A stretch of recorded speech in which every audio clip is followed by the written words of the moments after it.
For over 2 centuries, the Pax Romana brought unprecedented stability, breathtaking architecture, and vibrant trade across the Mediterranean. Rome was not just an empire. It was the undisputed heart of the ancient world. But no empire lasts forever. Burdened by inflation, political unrest, and sheer scale, Rome fractured.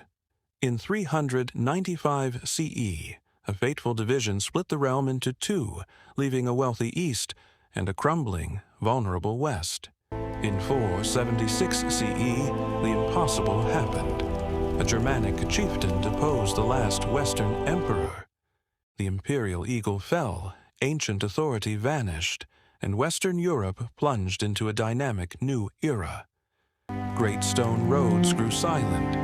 Majestic aqueducts crumbled into moss-covered ruins. As centralized trade evaporated, cities depopulated, leaving behind a fragmented landscape searching for order. Out of the ashes, localized warrior kingdoms took root. Life shifted to quiet, self-sufficient wooden villages, where survival meant adapting to a simpler, isolated rural world. Yet, Europe was not alone. Beyond its southern and eastern horizons, a vibrant new Islamic civilization expanded rapidly, reshaping global trade and permanently altering the balance of power.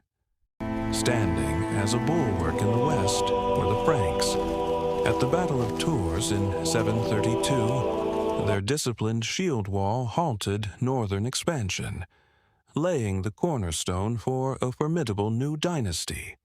Then came Charlemagne. In nomine On Christmas Patris, Day in accipe 800 coronam. CE, Pope Leo III Carolo crowned him Augusto. Emperor of the Romans, reviving the imperial ideal and uniting vast Western territories under one crown. Under Charlemagne's reign, learning ignited. Monks in quiet scriptoriums preserved classical knowledge, sparking the Carolingian Renaissance, the foundational bedrock of medieval intellect. The unity was brief. From the misty northern fjords, formidable Viking longships swept along European coasts, bringing a wave of rapid raids that shattered regional peace. With central kings too distant to help, local lords took charge. They raised earthen mounds and fortified wooden castles, offering safety to those willing to work the surrounding land.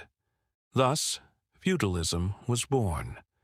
A complex web of sacred oaths where sworn knights promised military protection to lords in exchange for land, power, and fealty. As the year 1000 dawned, a warmer climate swept across Europe.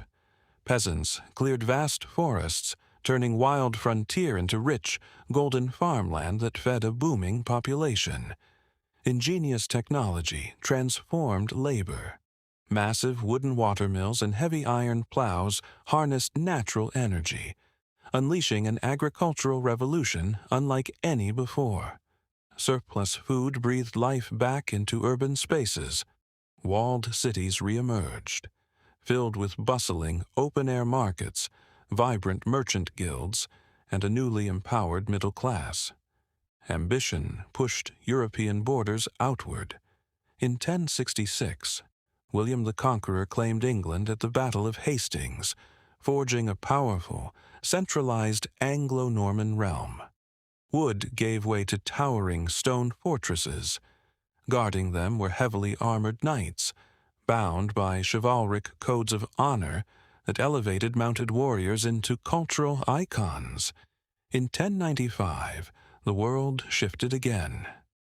Pope Urban II called upon Christian knights to march eastward, launching 2 centuries of intense crusades across the Mediterranean.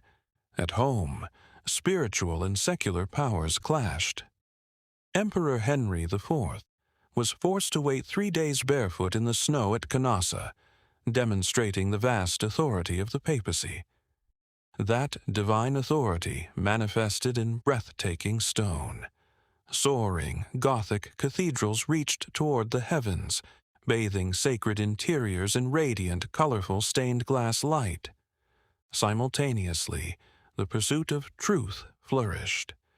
The first European universities opened their stone doors, introducing formal academic debate and rediscovering classical philosophy. Then, in 1347, catastrophe struck. Silent, dark merchant ships arrived from eastern trade routes, carrying an unseen killer that would alter history forever. The Black Death swept across the continent. Cities fell quiet, streets stood deserted, and within years, nearly 1/3 of Europe's population tragically vanished. Yet, out of heartbreak came transformation. With labor scarce, surviving workers demanded higher wages and rights, forever shattering the rigid chains of serfdom. In the 15th century, technology revolutionized the battlefield. Black powder and iron cannons reduced once impenetrable castle walls to rubble in a matter of hours.